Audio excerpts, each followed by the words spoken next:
Long ago in New Orleans, there was an old gentleman named Raymond who would sit on his porch every day. Raymond enjoyed his time outdoors, communing with nature and the neighborhood and soaking up sunshine. Every day at the same time, a kid would walk down his street on his way home from school. Raymond enjoyed talking to the local kid, and the kid also loved taking with him. They kept an eye out for each other. However, this kid had developed a bad habit. On his way down the street every day, he would beat the metal trash cans with sticks. Paymouth found this very annoying and tried to ask the kid to stop, but he didn't want to listen to the old man on the porch.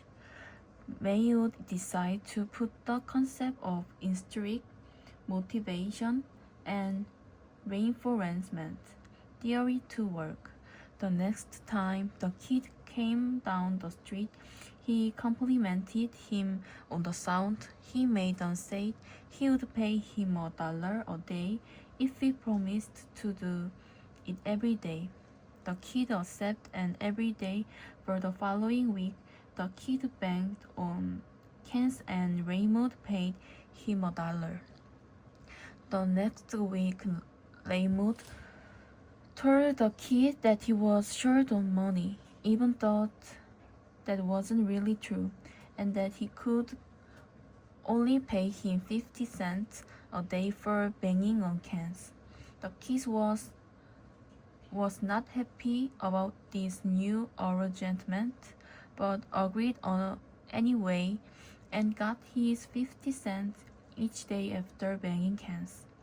The week after that, Raymond told the kid that money was even tighter and that he could only pay him 25 cents per day.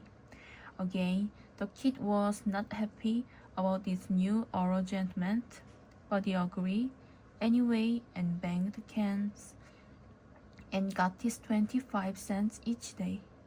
After a week for paying the kid 25 cents a day, Raymond approached the kid and told him he couldn't pay him anymore, but he still wanted him to continue to bang cans. This time, the kid did not agree. He was angry about not getting paid and refused to bang on cans anymore. Raymond continued to sit on his porch every day, enjoying nature, his neighborhood, and soaking up the sun. Jean Renoir, a French film director, was born in Paris, France. He was the son of the famous painter Pierre Auguste Renoir. He and the rest of the Renoir family were the model of many of his father's paintings. At the outbreak of World War I, Jean Renoir was serving in the French army but was wounded in the leg. In 1937, he made La Grande Illusion one of his better-known films. It was enormously successful but was not allowed to show in Germany during World War II when the Nazis invaded France in 1940. He went to Hollywood in the United States and continued his career there. He was awarded numerous honors and awards throughout his career, including the Academy Honorary Award in 1975 for his lifetime achievements in the film industry. Overall, Jean Renoir's influence as a film maker and artist endures.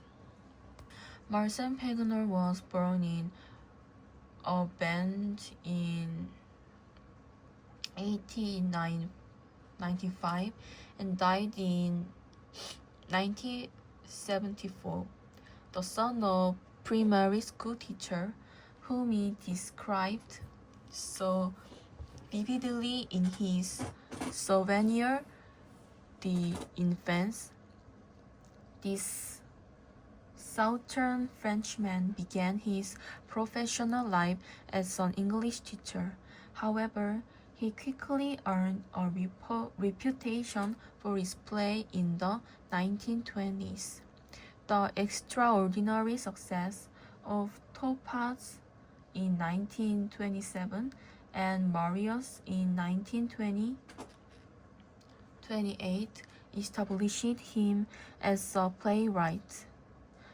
Marcel Pagnol had long been interested in the cinema, but had to wait for the development of talking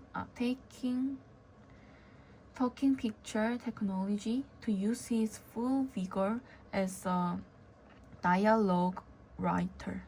His first few films were adaptations of his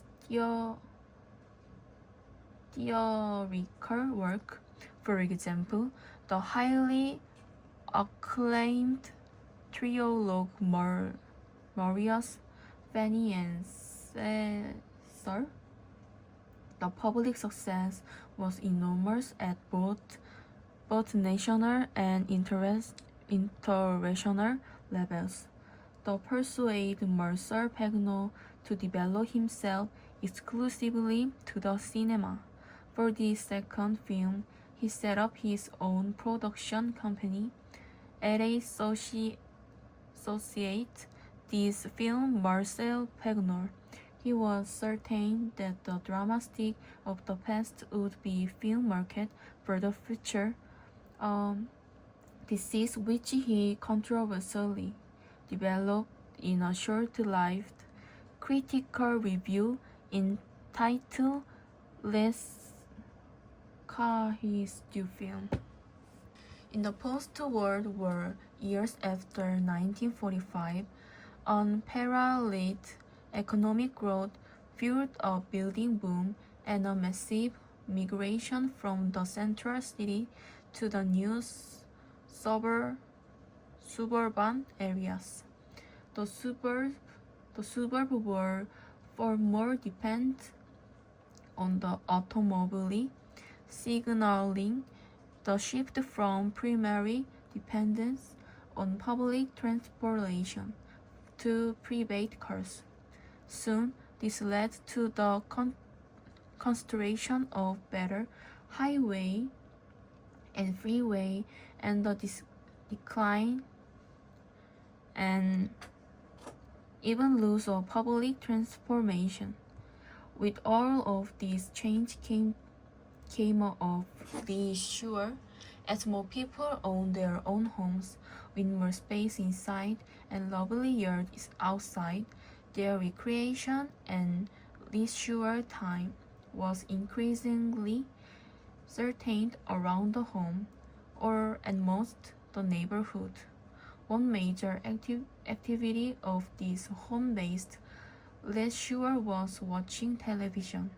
No longer did one have to ride the trolley to the theater to watch a movie. Similar entertainment was available for free and more conveniently from television.